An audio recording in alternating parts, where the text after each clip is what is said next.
जी जनाब, हमारा batch tax का, और ये बैच चूँकि रोल ओवर बैच है तो इसकी आज हमारी ओरिएंटेशन होगी और कल से हम स्टार्ट करेंगे अपना इनकम टैक्स को। उसके बाद जो प्री बैच में सिलेबस हो चुका हुआ है डैट इज़ सेल्स टैक्स, वो हम करेंगे एंड के ऊपर जाके, that is probably after the at the end of December जो है वो हम कर रहे होंगे। तो बेसिकली ये बैच तो रोल ओवर बैच है, लेकिन इसमें सिलेबस जो है वो हम कंप्लीट डिस्कस करेंगे और कंप्लीट सिलेबस हम इसमें कवर कर रहे होंगे।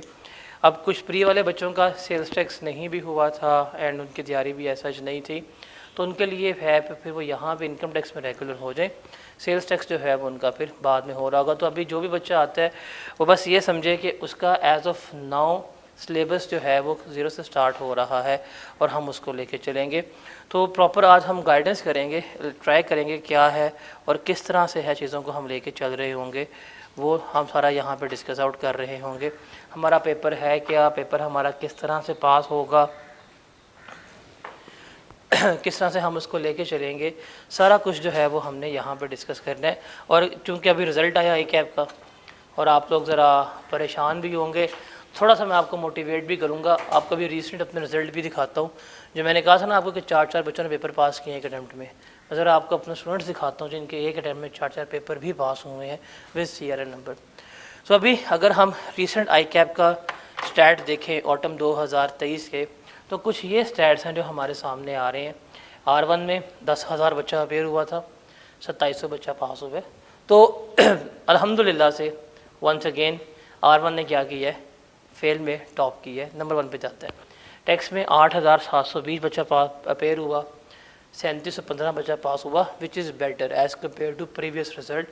और ऑटम की अटैम्प्ट का रिज़ल्ट जो है वो हिस्टोरिकली अच्छा ही जाता है। स्प्रिंग की अटैम्प्ट का रिज़ल्ट जो है वो हिस्टोरिकली वीक जा रहा होता है। क्यों?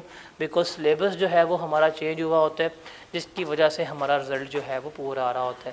And same goes with CMA and ये हमारा रिज़ल्ट है। अगर हम इसको देखें आगे चलें, बिकॉज कंसर्न हमारा टैक्स से है, तो सबसे जो इम्पॉर्टेंट चीज़ है वो है आपके लिए ये।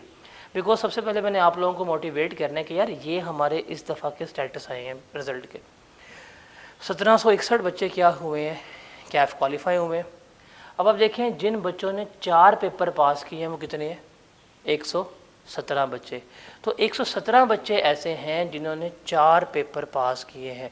प्रोबेबली यहाँ तो पूरा ग्रुप ए निकाला है, यहाँ ग्रुप ए के कुछ सब्जेक्ट और ग्रुप बी के कुछ सब्जेक्ट इन्होंने निकाले हैं। 3 पेपर कितने पास किए हैं, 1277 लोग बच्चों ने, विच इज़ हाई नंबर। 2 कितने पे पास हुआ है और 1 पेपर कितना पास हुआ है। मेरा फोकस है सिर्फ इन दोनों के ऊपर कि देखें अब यहाँ पे जो बच्चा आ रहा है पास करने वाला, उसकी वॉल्यूम क्या हो रहा है, ज़्यादा हो रहा है। अभी पेपर बच्चों के पास हुए हैं, क्यों हुए हैं, किस तरह से हुए हैं, वो हमने यहाँ पे देख रहे हैं। तो this is for your motivation कि अगर ये लोग कर सकते हैं ना, तो आप लोग भी जो है वो क्या कर सकते हैं, इसको पास कर सकते हैं। अगर ये लोग पास हो सकते हैं तो आप लोग भी क्या हो सकते हैं, पास हो सकते हैं।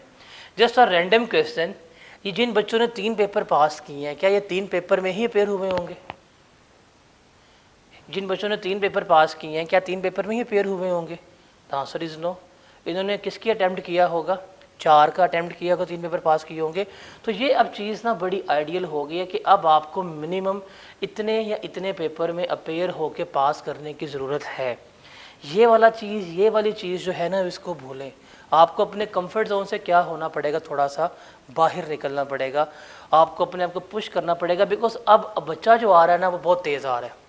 जो हमारा कैफ में बच्चा आ रहा है वो बहुत चालाक आ रहा है। वो करता क्या है, वो सिंपल सी बात है, वो PRC पकड़ते हैं,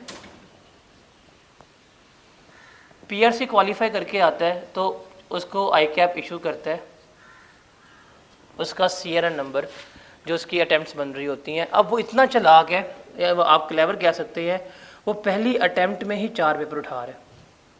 अगर 4 के 4 निकल जाएं तो अगली 4 अटैम्प्ट में वो क्या कर जाएगा, क्वालिफाई कर देगा। विच मीन्स कि उसका PRC से लेके कैफ क्वालिफाई करने तक की जर्नी जो है वो 1 साल या 1.25 साल के ऊपर मुश्तमिल है। कंपटीशन है। अगर वो ये नहीं भी करता, अगर फॉर एग्जांपल 4 निकालता है, 3 पास करेगा, फिर यहाँ पे 3 पास करेगा और 2, तो मैक्सिमम अगर आप एवरेज लगाएं तो 1 से 1.5 साल में बच्चा क्या कर रहा है, अपना कैफ क्वालिफाई कर रहा है। तो ये अब बच्चा वो नहीं है कि जी आप कहें जी सारे टॉपर उठ के सीए में आ गए, ऐसा नहीं है।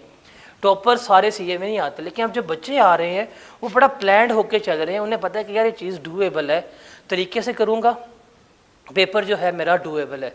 अभी हम सारे के सारे आप जो बच्चे हैं वो क्या हैं, फुल टाइम स्टूडेंट्स हैं। आपकी कोई एज सच प्रोफेशनल एक्टिविटीज़ नहीं होंगी, मोस्टली कहीं पे जॉब नहीं कर रहे होंगे।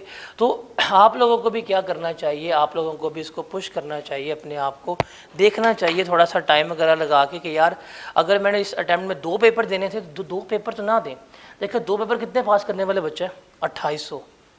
कम से कम 3 में या 4 में कोशिश तो करें।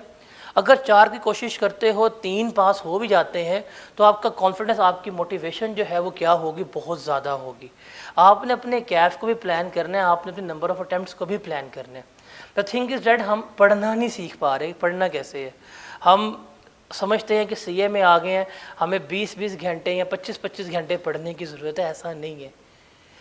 पर सब्जेक्ट क्लास के बाद आप मुझे कमिटमेंट कर दें कुछ स्पेसिफिक आवर्स की, मैं आपको पेपर पास होने की इसी यहाँ पे श्योरिटी देने के लिए तैयार हूँ। जैसे फॉर एग्जांपल अगर आप थ्योरी का पेपर पढ़ रहे हैं जिसमें लॉ आता है,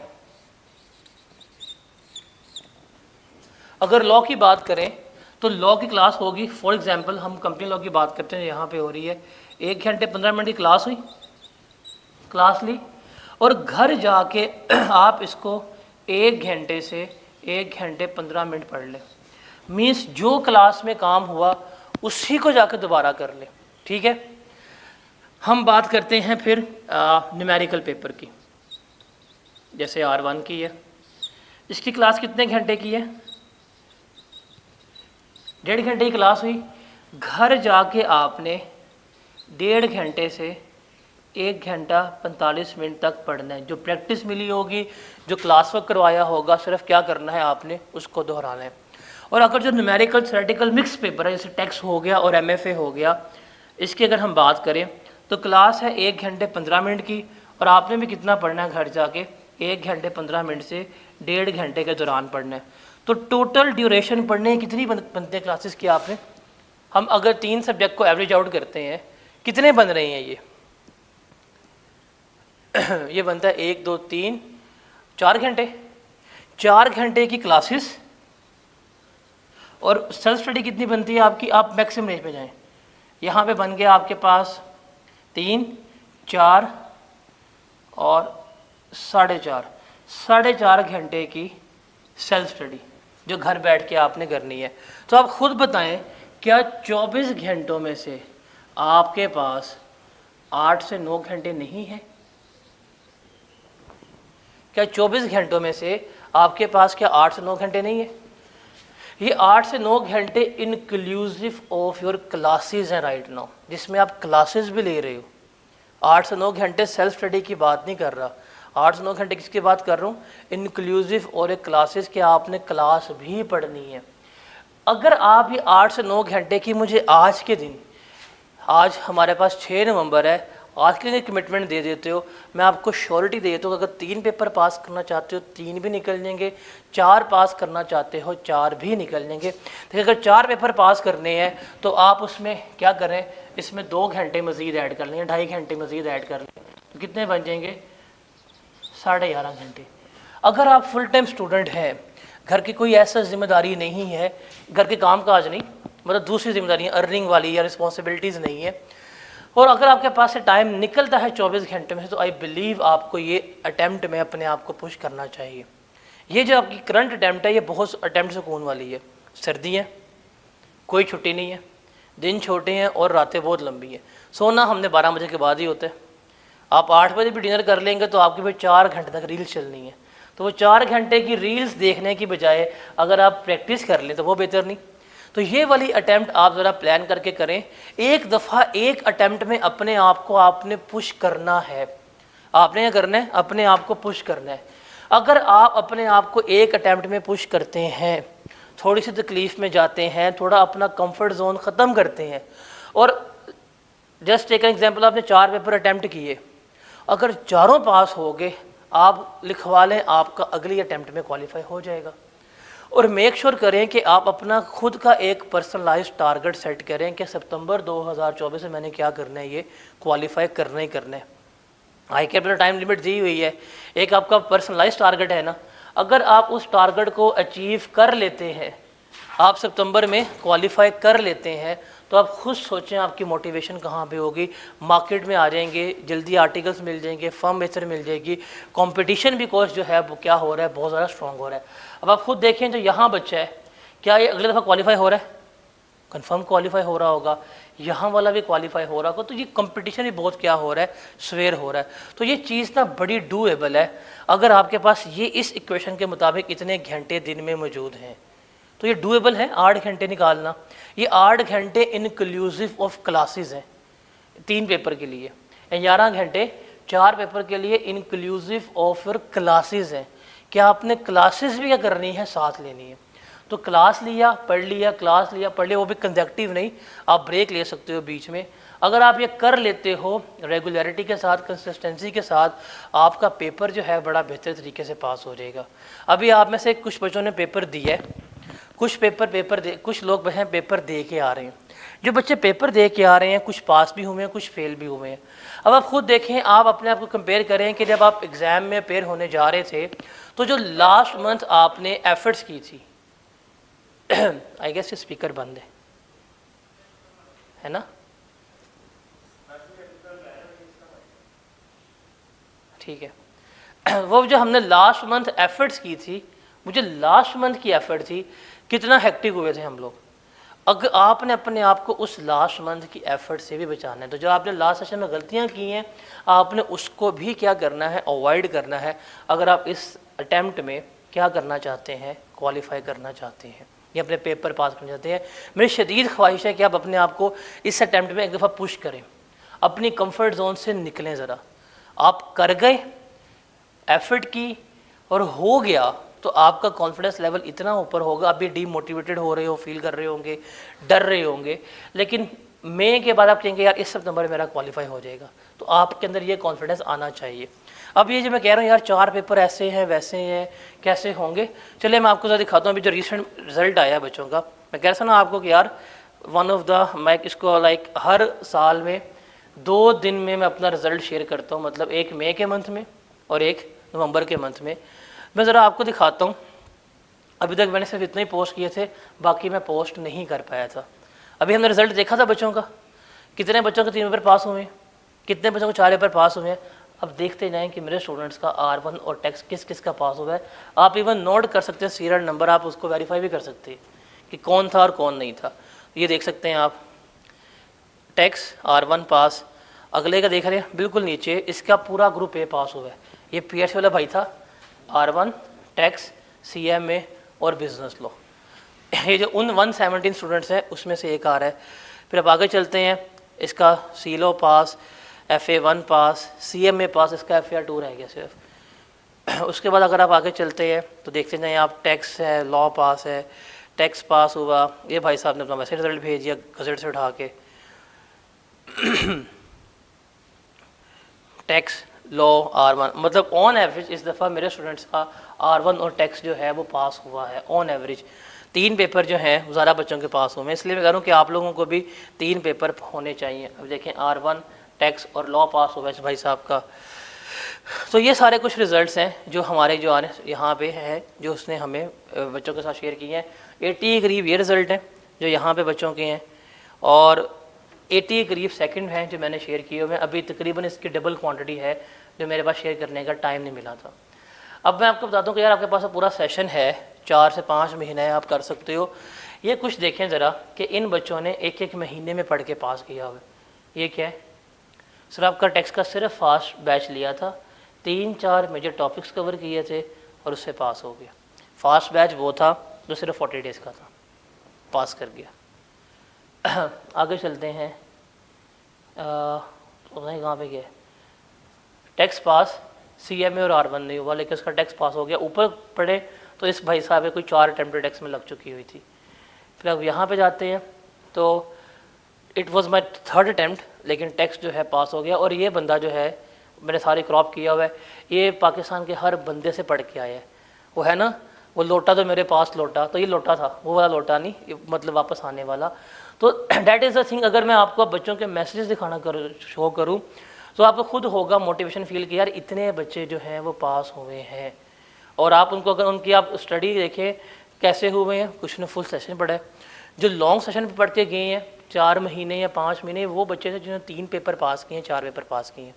इवन फास्ट ट्रैक में 40 दिन वालों में आके बच्चों ने क्या किए हैं, पास किए हैं। और एंड पे कुछ ऐसे बच्चे भी हैं जिनका वो है ना खून खोला था बिल्कुल जाके आखिरी महीने में, और सिर्फ रिवीजन में जाके इन्होंने की है, 15 डेज़ की जो रिवीजन थी उससे भी पास हुए।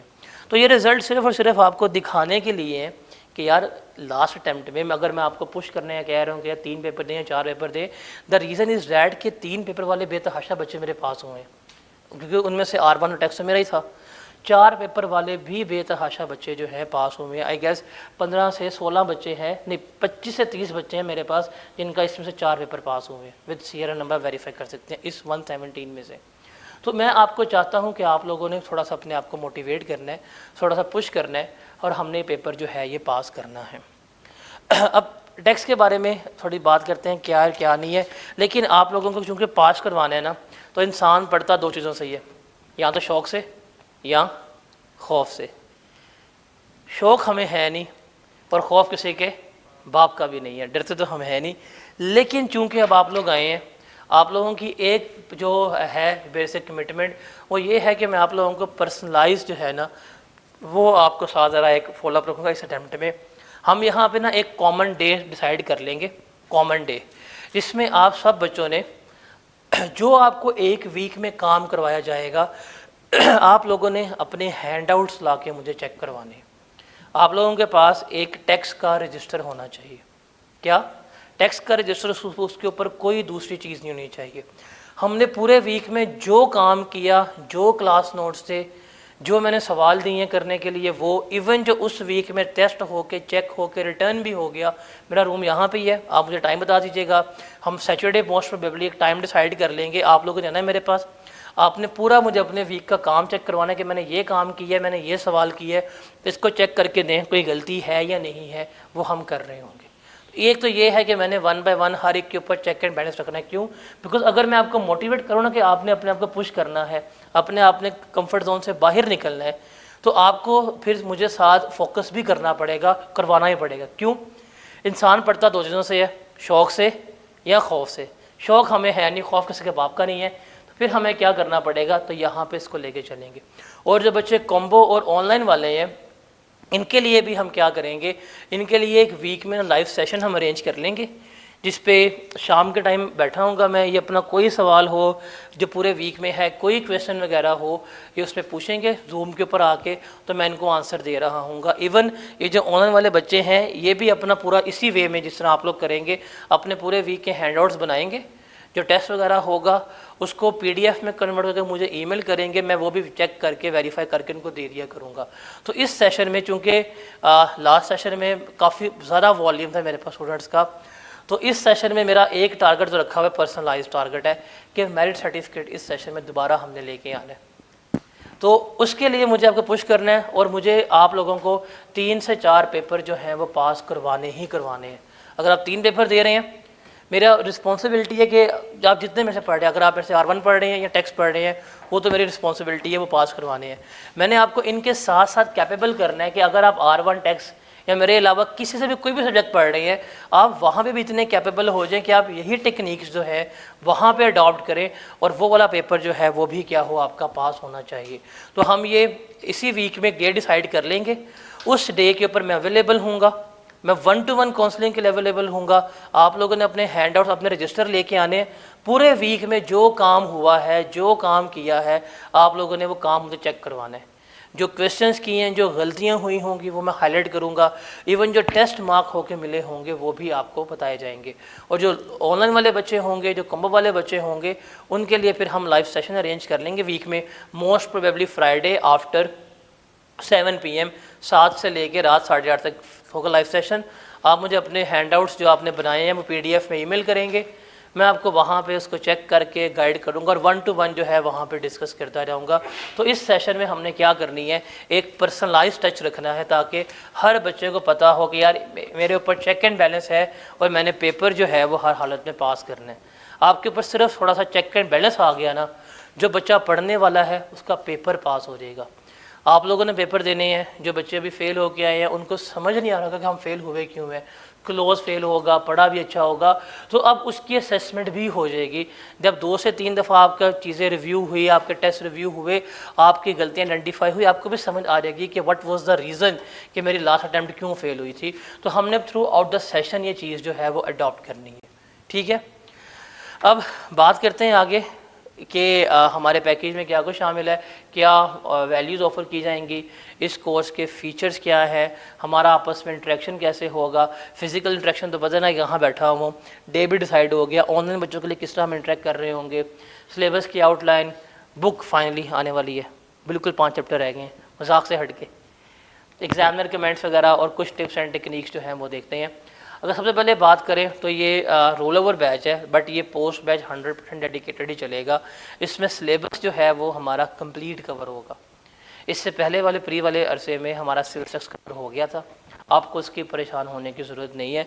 हम इनकम टैक्स स्टार्ट करेंगे और ये जो इनकम टैक्स है हमने गालिबन 26 दिसंबर तक हमारा इनकम टैक्स हर हाल में वाइंड अप हो जाएगा। अभी हम स्टार्ट तो करेंगे इनकम टैक्स, लेकिन ये इनकम टैक्स हमारा, अगर आपको मैं टू बी वेरी एग्जैक्ट बताऊं,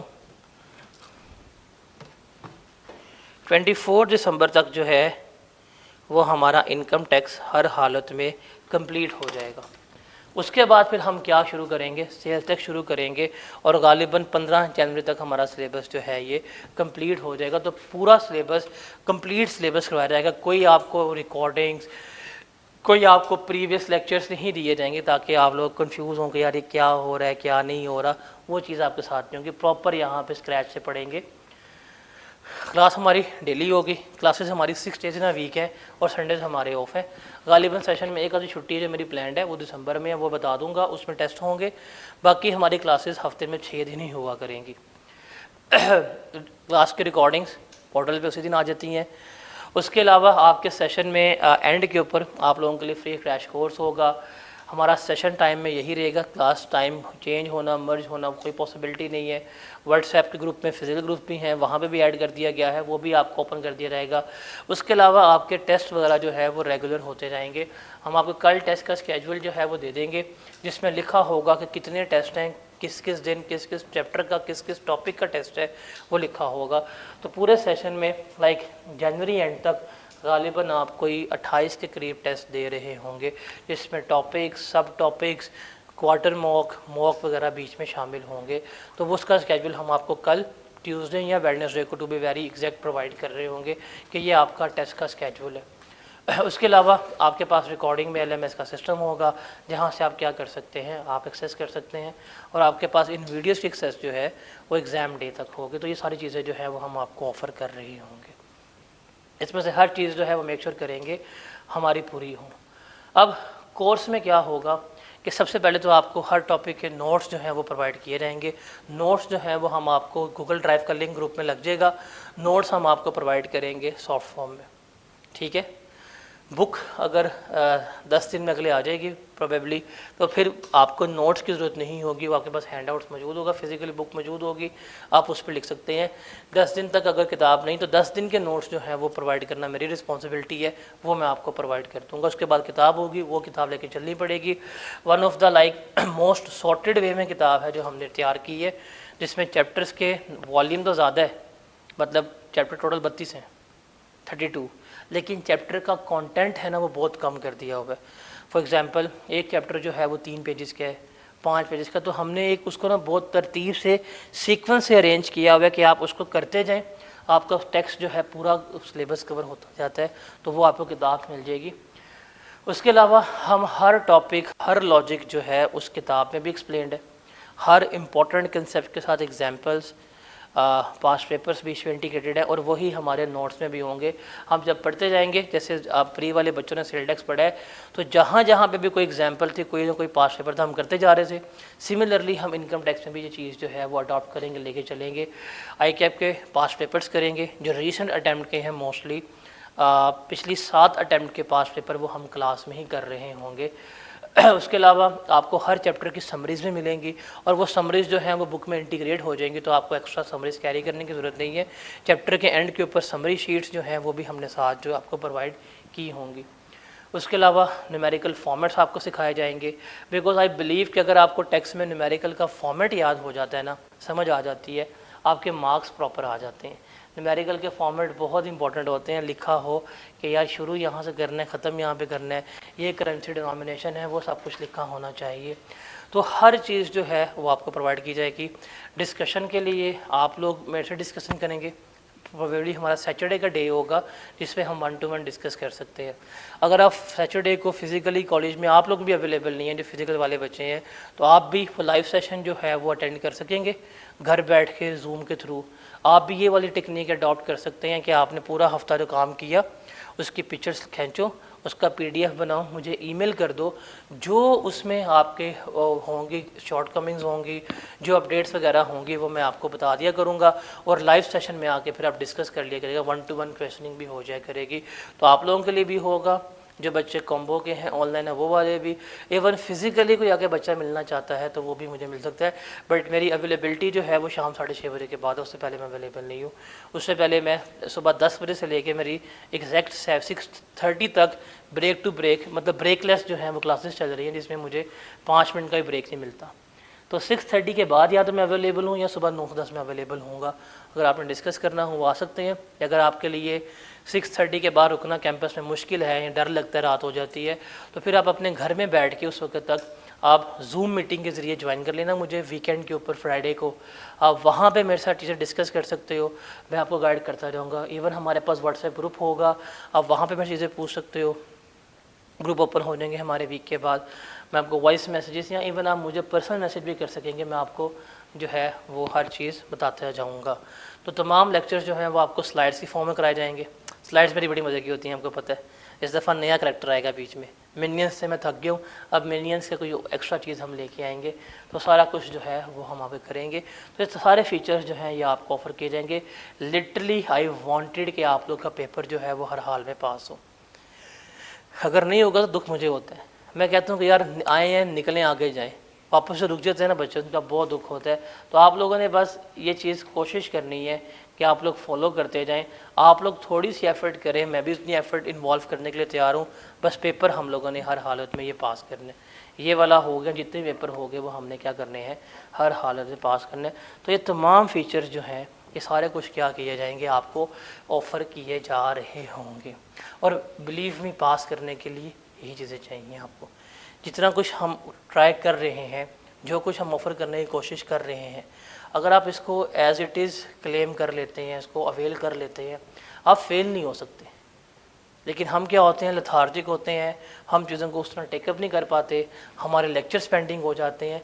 अगर आपके लेक्चर पेंडिंग होना शुरू हो गए ना, तो रिमेंबर उस दिन से आप अपना फेलियर जो है उसके करीब जाना शुरू हो गया। लेक्चर्स पेंडिंग नहीं होने चाहिए, मिस नहीं होने चाहिए। बहुत प्रोबेबिलिटी जो है वो रेयर रखें। आई गेस 80% आपकी फ़िज़िकल क्लास में अटेंडेंस होनी चाहिए और आपने अपना चेक एंड बैलेंस लाजमी रखवाना है if you really wanted to pass this paper. Interaction की मैंने बीच में बात कर ली है कि हमारे पास 3 मोड्स हैं, फ़िज़िकल, कॉम्बो और ऑनलाइन। इसका डिस्कस कर लिया कि हम लाइव सेशन के ज़रिए भी करेंगे इंटरेक्ट, फिज़िकल इंटरेक्ट भी करेंगे। और पढ़ने के लिए क्या चाहिए, आपको नोट्स का प्रिंट आउट होगा, लेक्चर को ध्यान से सुनना है, मोबाइल उल्टे करके या मोबाइल फ़ोन बंद करके।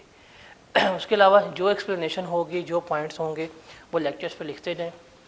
समरी आपको प्रोवाइड की जाएगी, समरी आपके पास होनी चाहिए। उसके बाद आपने तमाम क्वेश्चन अटैम्प्ट करने हैं, पास्ट पेपर्स करने हैं, क्विज़ अटैम्प्ट करने हैं, और अगले चैप्टर में मूव होने से पहले आपने क्या करना है, समरीज़ को दोबारा रिकन्सिडर करना है। तो ये सारी चीज़ें जो हैं आपको क्या करनी पड़ेंगी, फॉलो करनी पड़ेंगी इफ़ यू रियली वांटेड कि हमसे पढ़ा नहीं जाता, हमसे प्लान्ड नहीं होता कि किस तरह करना है, किस तरह नहीं चलना। तो दिस इज़ द वे कि आप इसको एक 7 स्टेप्स में आप बड़ा बेहतर तरीके से क्या कर सकते हैं, अपने आप को प्लान करके चल सकते हैं। And same goes with the online. क्या ऑनलाइन वालों को भी ये 7 स्टेप्स फॉलो करने पड़ेंगे। अब वो क्या करना चाहते हैं, अपना पेपर जो है पास करना चाहते हैं। बुक्स टू बी फॉलोड, अगर मैं बुक्स की बात करूं तो आपके पास नोट्स होंगे जो आपको अगले 10 दिन में हम प्रोवाइड कर देंगे। ICAP की किताब या उसके अलावा कोई आफ्टर मार्केट किताब जो है वो आपको लेने की ज़रूरत नहीं है, आपको नोट्स प्रोवाइड किए जाएंगे। आपके पास रेगुलर लेक्चर्स होंगे। जब हमारा चैप्टर कंप्लीट हो जाएगा ना, चैप्टर कंप्लीट होने के बाद जो उसके हैंड रिटन नोट्स होंगे स्लाइड्स वाले, मैं वो भी ड्राइव पे अपलोड कर दूंगा। जो क्वेश्चंस हम कवर करेंगे यहाँ पे वो भी अवेलेबल वहाँ पे हो जाएंगे। और आपको ICAP के पास पेपर की बुक भी दी जाएगी, या आप बाय कर लीजिएगा। आई गेस 300 की 350 किताब होगी, वो भी आजकल में आ जाएगी। उसमें पिछले 28 अटैम्प्टों के पास पेपर हैं, लाइक ऑटम 2009 से लेके ऑटम 2023 तक के पास पेपर्स जो हैं वो इसमें मौजूद होंगे। चैप्टर वाइज सॉर्टेड हैं, अपडेटेड पास पेपर, एग्जामिनर कमेंट्स है। तो ये 4 चीज़ें जो है वो हमने फॉलो करनी है। और गालिबन ये सारा कुछ जो है आपको अगले 10 दिनों में हम ये वाली चीज़ और ये वाली चीज़ जो है वो प्रोवाइड कर देंगे। तो आपने इसको ही फॉलो करना है। इसके अलावा एक डेडिकेटेड रजिस्टर जो सिर्फ टेक्स्ट का हो, एक कैलकुलेटर चाहिए आपको। कैलकुलेटर आपके पास हमेशा होना चाहिए, बिकॉज टेक्स्ट में कभी भी हम न्यूमेरिकल्स जो हैं वो स्टार्ट कर लेते हैं, कभी भी न्यूमेरिकल्स बीच में आ जाते हैं। तो कैलकुलेशन के पर्सपेक्टिव के लिए आप लोगों के पास हमेशा कैलकुलेटर जो है वो होना चाहिए, ठीक है। और आपके साथ होंगे टेस्ट। पूरे सेशन में गालिबन आपके 28 के करीब टेस्ट हैं, चैप्टर वाइज। फिर चैप्टर में टॉपिक वाइज हैं, जैसे कुछ चैप्टर बहुत बड़े हैं, टॉपिक वाइज क्वार्टर मॉक है, मिड टर्म है और मॉक्स हैं जो इसमें शामिल है, जो आपको चेक होकर भी मिलेंगे। हमारा टीए जो है ये मौज़म, ये आपको चेक करके टेस्ट जो है वो प्रोवाइड करता रहेगा। और उस टेस्ट में कोई इशू हुआ तो हम उस टेस्ट की डिस्कशन भी किया करेंगे, और वो प्रोबेबली हम लाइव सेशंस में डिस्कस कर लिया करेंगे कि ये टेस्ट था, इसकी ये डिस्कशन थी, इसको हमने इस तरह से लेके चलना था। तो ये 5 चीज़ें हैं, ये आपको मिलेंगी। कोशिश करना है आपने रेगुलर रहना है, और टेस्ट आप लोगों ने लाजमी देने हैं। अगर एक सवाल भी आता है ना टेस्ट में, लाजमी दें, टेस्ट को नहीं छोड़ना आपने। बीमार हैं, जो भी है, फिज़िकल हैं, नहीं आ सकते, घर चले जाएं, वहाँ पे PDF में टेस्ट कर लें, यहाँ ला के सबमिट कर दें। हम आपको आपकी ईज़ के ऊपर लेके चलेंगे, लेकिन आप लोगों ने टेस्ट में अपनी पार्टिसिपेशन जो है वो क्या करनी है, मेक श्योर करनी है, उसको आपने नहीं छोड़ना। और असाइनमेंट्स लास्ट में करनी है। इस टाइम का पेपर अगर आप कभी भी किसी से पूछ लें जो लास्ट टाइम मैंने पढ़ के गया है, कितने मार्क्स का पेपर इन चीज़ों में से आया हुआ था, एक सेटन MD से, और जो लास्ट वाइस मैसेज से, असाइनमेंट से। इवन जो इस अटैम्प्ट का एक सवाल था इनकम फ्रॉम प्रॉपर्टी का, वो उससे मिलता जुलता सवाल हमारी असाइनमेंट्स में भी मौजूद था, जो डेडिकेटेड इनकम फ्रॉम प्रॉपर्टी का था। तो ये तमाम चीज़ें जो हैं वो आपने क्या करनी है, फॉलो करनी है। अगर सिलेबस की बात करें तो हमारा टेक्स्ट का सिलेबस जो है वो इन 3 ग्रेड्स में डिवाइड किया गया है, ग्रेड A, ग्रेड B और ग्रेड C। जो ग्रेड A है उसकी वेटेज जो है वो 5 से 10 नंबर की है। इसमें से हर अटैम्प्ट में क्वेश्चन आता ही आता है, हर अटैम्प्ट में क्वेश्चन इसमें से आता है, और 5 से 8 नंबर के आता है। इसमें 3 चैप्टर्स हैं, बेसिक्स का, कॉन्स्टिट्यूशन का और एथिक्स का, जो हमारी बुक में बिल्कुल हमने जाके लास्ट में रखे हुए हैं। फिर सबसे बड़ा एरिया हमारा आता है इनकम टैक्स का, जिसकी वेटेज है 60 से 70 मार्क्स की है। उसके आता है बाद हमारे पास सेल्स टैक्स का। इनकम टैक्स में हम बेसिकली देखते हैं कि हमारी इनकम की कैलकुलेशन किस तरह होती है, इनकम के टाइप्स कौन सी होती है, सैलरी, प्रॉपर्टी, बिजनेस, कैलकुलेट कैसे होगी, टैक्स कैसे पे होगा, रिटर्न कैसे फाइल होगी। मतलब अगर आप इनकम टैक्स को अच्छी तरह पढ़ लेना तो आप as of now practically individuals level की रिटर्न फाइल कर सकते हैं। फिर हम जाके पढ़ेंगे सेल्स टैक्स, वो क्या होता है, किस तरह चलेगा, वो हम सारा कुछ यहाँ पे क्या कर रहे होते हैं, डिस्कस आउट कर रहे होते हैं। तो ये सिलेबस है। मैं अभी इसको डीपली लेके नहीं जाऊँगा, बिकॉज हमने कल स्टार्ट कर लें तो आपको समझ आ रही है क्या इसमें आ रहा है और क्या इसमें नहीं आ रहा। तो उसके लिए परेशान होने की ज़रूरत नहीं है।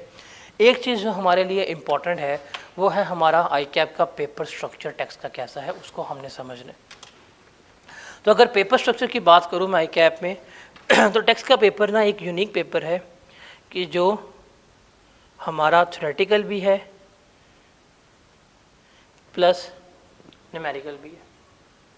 थ्योरेटिकल भी है और ये हमारे पास न्यूमेरिकल भी है।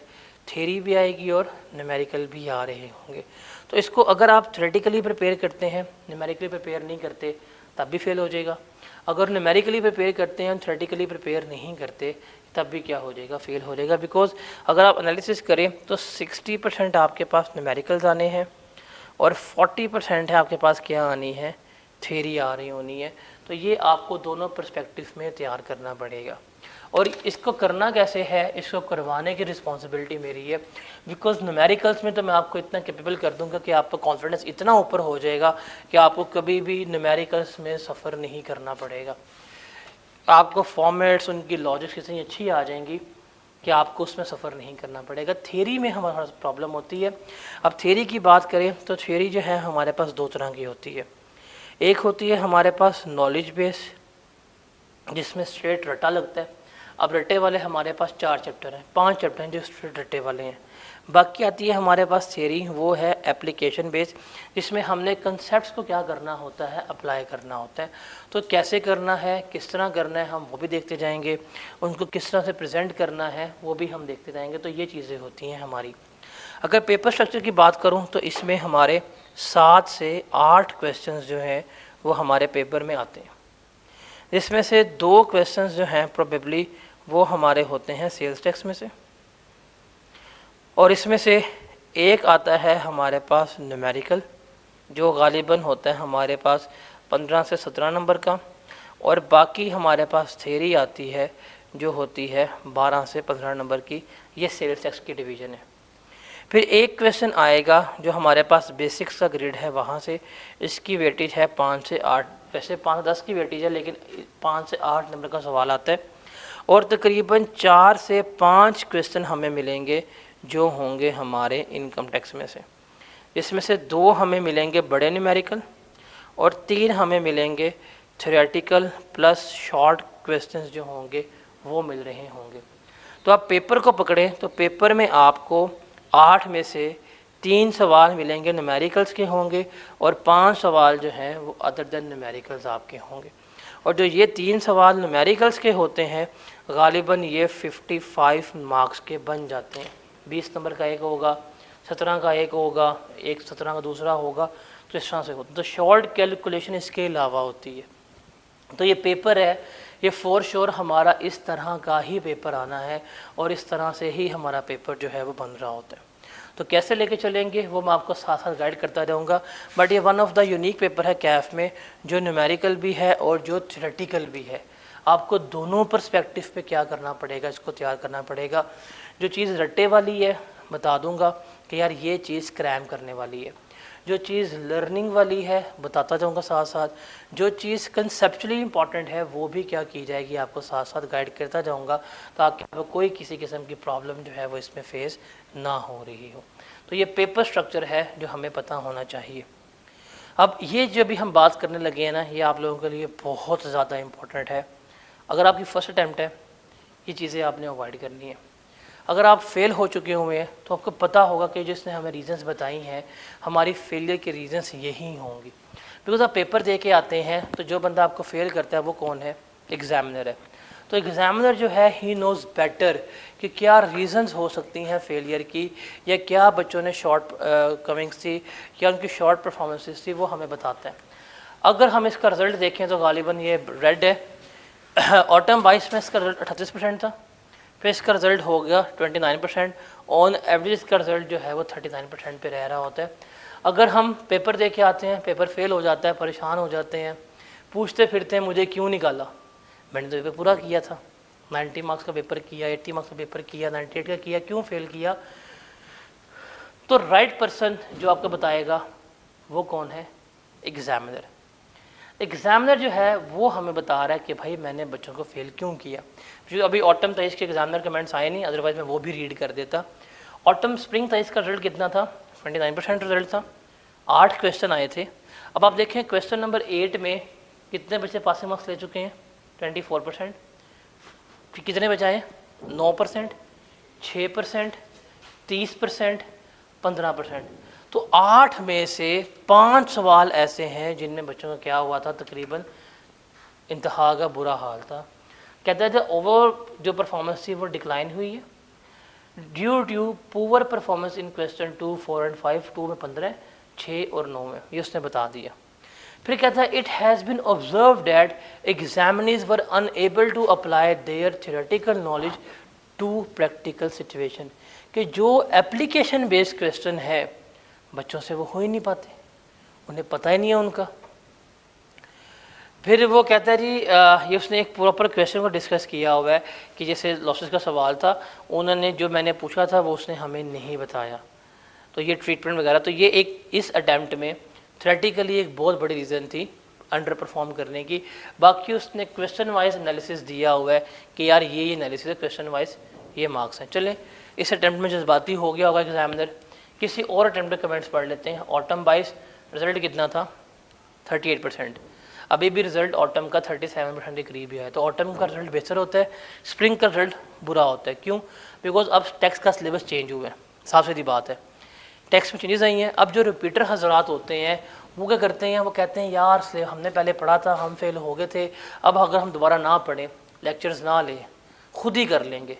वो खुद ही करके जाते हैं, फिर खुद ही फेल हो जाते हैं। क्यों? बिकॉज सिलेबस उनका अपडेट नहीं होता, उनको पता नहीं है, गलतियाँ वही रिपीट कर रही होती हैं। ये एक रीज़न है। दूसरी, रिपीटर हजरात को ना ज़्यादा अलर्ट होना चाहिए एज़ कम्पेयर टू फर्स्ट अटैम्प्टर। जो बच्चा फर्स्ट अटैम्प्ट में पेपर देता है ना, उसके माइंड में डर नहीं होता, पेपर पास हुआ, हो गया।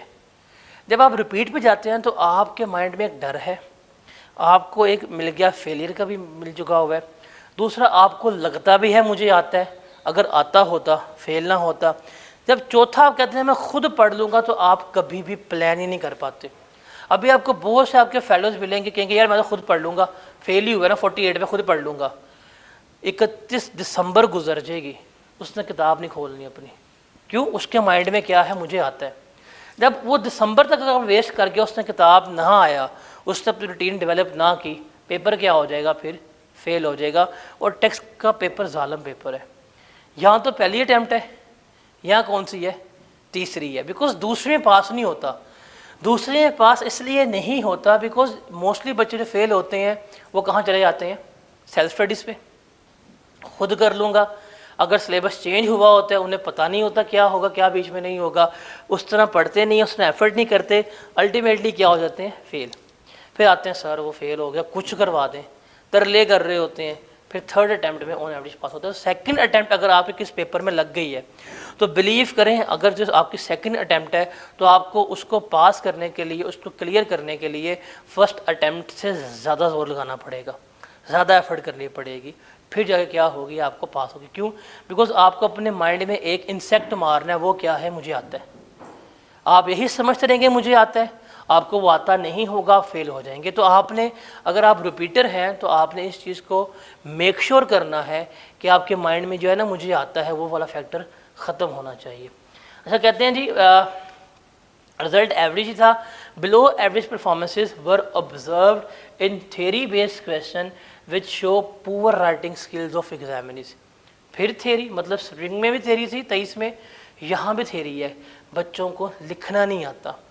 Further it seems that question were attempted without paying attention to the requirements और वर्डिंग ऑफ द क्वेश्चन। सवाल नहीं पढ़ा, रिक्वायरमेंट नहीं पढ़ी, क्या आता है क्या नहीं आता वो नहीं आया, जो उनको आता है वो लिख के आ गए।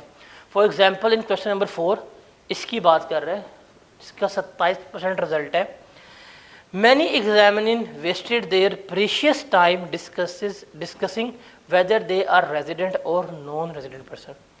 क्या डिस्कस कर रहे हैं कि बंदा रेजिडेंट है कि नहीं है, despite the fact it was specifically mention in the question that the person under discussion are resident person. हालांकि उस सवाल में कहा हुआ था कि बंदा रेजिडेंट है, लेकिन अवाम क्या कर रही है? डिस्कस कर रही है कि बंदा रेजिडेंट है कि नहीं है। तो प्रॉब्लम कहाँ पे आई है? थ्योरी में आई है। 40 मार्क्स की थ्योरी आती है। चलें, 2 अटैम्प्टें हो गई हैं, एक और अटैम्प्ट। इससे मेरे स्टूडेंट का मेरिट सर्टिफिकेट आया था, जब उसका ये स्कीम भी हमारी यहाँ पे चेंज हुई थी। 7 सवाल, रिजल्ट कितना आया? 31%। स्प्रिंग का रिजल्ट 31% है, फिर स्प्रिंग का रिजल्ट आपके पास आ जाएगा यहाँ पे 29%। तो स्प्रिंग का रिजल्ट बुरा है, ऑटम का रिजल्ट जो है वो कंपैरेटिवली जो है वो बेहतर है। रीज़न वही है, selective study, failure to apply theoretical knowledge to practical situation. Examiner को कह रहे हैं कि भैया सिलेबस पूरा पढ़ लें और थ्योरी को अटैम्प्ट करना सीखें। एग्जामिनर यहाँ पे भी ये कह रहे हैं। स्प्रिंग 21 में चले जाते हैं, 8 सवाल थे, लेकिन हाईएस्ट मार्क्स इसमें 87 आए थे सवाल में। रीजंस यही हैं, सिलेक्टिव स्टडी, एक्सप्लेन नहीं करना आता, ड्राफ्ट नहीं करना आता, लिखना नहीं आता। तो आप अगर उसके किसी भी अटैम्प्ट के एग्जामिनर कमेंट्स पढ़ेंगे तो उसमें रीजंस यही आ रही हैं, क्या कि आप अंडरस्टैंड नहीं कर पा रहे एग्जामिनर क्या चाहता है। हमारे पास टॉपिक की अंडरस्टैंडिंग नहीं है या टॉपिक के एप्लीकेशन इश्यूज हैं, तो उसको लिखना कैसे है हमें ये नहीं पता। या तो हमें एक्चुअल रिक्वायरमेंट्स समझ नहीं आती पेपर में, या तो हमारी जो प्रेजेंटेशन है वो as per the examiner standard है ही नहीं। जो वो चाहता है लिख के दो, हम उसको वो लिख के नहीं दे पा रहे। तो ये रीज़न्स हैं। अब ये सारे एग्जामिनर कमेंट्स का निचोड़ है। सिलेक्टिव स्टडी है, आप पूरा सिलेबस नहीं करते। अभी जो बच्चा फेल होगा ना, उससे पूछना है कसम खा के बताओ सिलेबस पूरा तैयार किया था? नहीं, ये चैप्टर छोड़ा था, उसमें सवाल आया जी सवाल आया था, सवाल छोड़ दिया। तो selective study. Second thing is that, तो गुनाह कबीरा है। टाइम मैनेजमेंट बड़ी पुअर थी, पेपर पूरा होता नहीं है। 80s का हुआ था, 85 का हुआ था, 90 का हुआ, पूरा पेपर नहीं हुआ। तो ये भी बहुत ही इल प्लानिंग होती है इंसान की। सिर्फ पास्ट पेपर पर रिलाई करते हैं। अगर आपने अभी रिसेंट पेपर देखा हो, क्या रिसेंट पेपर पास्ट पेपर में से आया था? उस पर एक सवाल था स्पेसिफिकली वुमेन इंटरप्राइजेस का, वो किसी पास्ट पेपर में नहीं है आज तक। ऐसे ही था। जो प्रॉपर्टी का सवाल आया था उस तरह का सवाल पास्ट पेपर में किसी सवाल में नहीं है। तो अगर आप सिर्फ पास्ट पेपर पर रिलाई कर रहे हो और आप सोच रहे हैं कि पास्ट पेपर करने की वजह से मेरा पेपर हो जाएगा, ऐसा नहीं होता। फिर कंसेप्ट याद रहते, भूल जाते हैं। उसके अलावा प्रेजेंटेशन जो है, प्रिपरेशन जो है सिलेबस के मुताबिक नहीं होती, और आईके का पेपर जो है प्लान नहीं किया होता। ये सारी रीजंस हैं फेलियर की, जो एग्जामिनर के मुताबिक जिसने है हमें बताई हुई हैं। प्रैक्टिस जो है वो भी नहीं होती। तो ये रीजंस हैं। इन रीजंस को हमने ओवरकम कैसे करना है वो बताता हूँ। जो पहली प्रॉब्लम थी कि आपको टॉपिक की अंडरस्टैंडिंग नहीं है, इसका सलूशन क्या है कि हमने हर टॉपिक को पढ़ना है। हर टॉपिक की एक एटलीस्ट एग्जाम्पल या सवाल क्लास में लाजमी करेंगे, और जहाँ पॉसिबल है हम एग्जामिनर कमेंट्स को भी पढ़ेंगे, और जो फॉर्मेट्स वगैरह है उसके ऊपर हमने अपनी ग्रिप बनानी है। ये इसका सलूशन है। मेरा रोल क्या है, आपको नोट्स भी प्रोवाइड किए जाएंगे, समरीज भी दिए जाएंगी, क्वेश्चन भी करवाऊँगा, पास्ट पेपर्स भी करवाऊँगा, फॉर्मेट्स भी दूँगा, इवन आपको समरीज वगैरह जो है वो भी प्रोवाइड करना। ये मेरा रोल है। अगर मैं आपके लिए कर रहा हूँ, आपने इसमें फोकस करना है, तो आपकी वो प्रॉब्लम जो है वो क्या हो जाएगी, हल हो जाएगी। फिर सिलेक्टिव स्टडी हल यही है, सिलेबस पूरा कर रहे हैं तो हम 15 जनवरी तक अपना सिलेबस कंप्लीट करेंगे। मैक्सिमम गए तो 20 जनवरी तक हमारा सिलेबस 100% पूरा हो जाएगा। उसके बाद पास्ट पेपर पर रिलाई करना, तो आपको आउट ऑफ द वे जाके भी प्रैक्टिस करनी चाहिए। इसमें आपके साथ टेस्ट होंगे, आपको असाइनमेंट्स दी जाएंगी, आप वो करेंगे तो आपकी अदर देन पास्ट पेपर जो हैं वो चीज़ें हो रही होंगी। उसके बाद हमारे पास माइंड में कंसेप्ट्स नहीं रहते, भूल जाते हैं।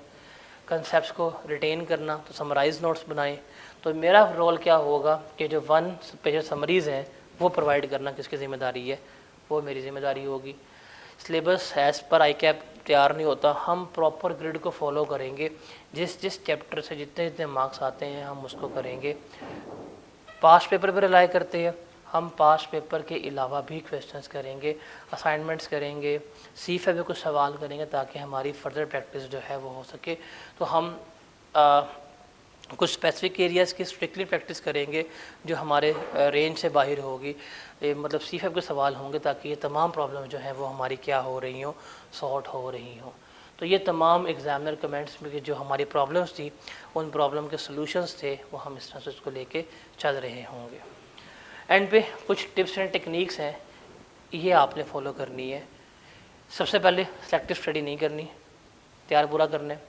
एटलीस्ट 1 घंटा पढ़ना है मिनिमम। मैंने वहाँ बोर्ड के ऊपर आप लोगों को ड्यूरेशन दी हुई है कि रोज़ कितना पढ़ने की आपको ज़रूरत है।